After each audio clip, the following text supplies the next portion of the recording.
देखिए दोस्तों, बहुत दिनों के बाद अनुपमा यादव शिव कुमार बिक्कू के ऊपर हम वीडियो बना रहे हैं क्योंकि दोस्तों इस सावन में इन्हीं दोनों का एक इन्हीं सावन सॉन्ग आ चुका है, इन्हीं बोलबम सॉन्ग आ चुका है। चलिए आज इस वीडियो में हम बात करने वाले हैं सबसे बेटर यानी सबसे बेस्ट गाना किसका है, अनुपमा यादव का या शिव कुमार बिक्कू का, और क्या कंपटीशन पे गाना आया है। चलिए आज इस वीडियो में हम बताने वाले हैं कौन किसका यानी देखा जाए तो टारगेट किया है इस गाने के माध्यम से। चलिए इस वीडियो में हम पूरा क्लियर करने वाले हैं। सबसे पहले अनुपमा यादव के बारे में बात कर लेते हैं। अनुपमा यादव का यानी 6 दिन पहले एक गाना आया था, अनुपमा यादव के अपने ऑफिशियल चैनल पे आया है। अभी तक नहीं सुने तो जाकर पहले गाना सुन लीजिएगा।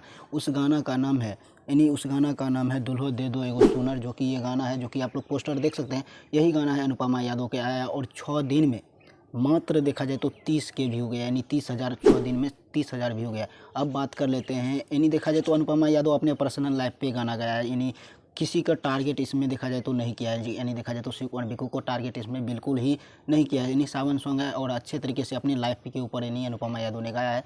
चलिए इस अगले में नहीं देखा जाए तो अब बात करते हैं शिव कुमार बिक्कू को। दोस्तों देखा जाए तो शिव कुमार बिक्कू भी बहुत अच्छे तरीके से इसमें ये अलग अलग यानी अलग माहौल बनाया शिव कुमार बिक्कू।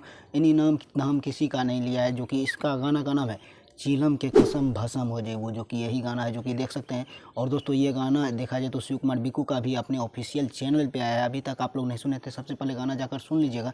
और दोस्तों गाना सुनकर यानी कमेंट में ज़रूर बताइएगा ये गाना 3 दिन में 15 के व्यू पार किया है। मान जाए दोस्तों गाना उतना रिस्पॉन्स नहीं दे रहा है दोनों का, लेकिन हाँ गाना बहुत मस्त है, यानी गाना बेस्ट है। लेकिन आप लोग नहीं सुने जाकर सुनकर कमेंट में बताइएगा। हाँ लेकिन टारगेट उर्गेट इस गाने के माध्यम से नहीं किया है, अनुपमा यादव भी नहीं किए हैं, शिव कुमार बिक्कू भी नहीं किए हैं। और दोनों का सावन सॉन्ग पहला गाना आ चुका है सोशल मीडिया पर, आप लोग नहीं सुने तो सुनकर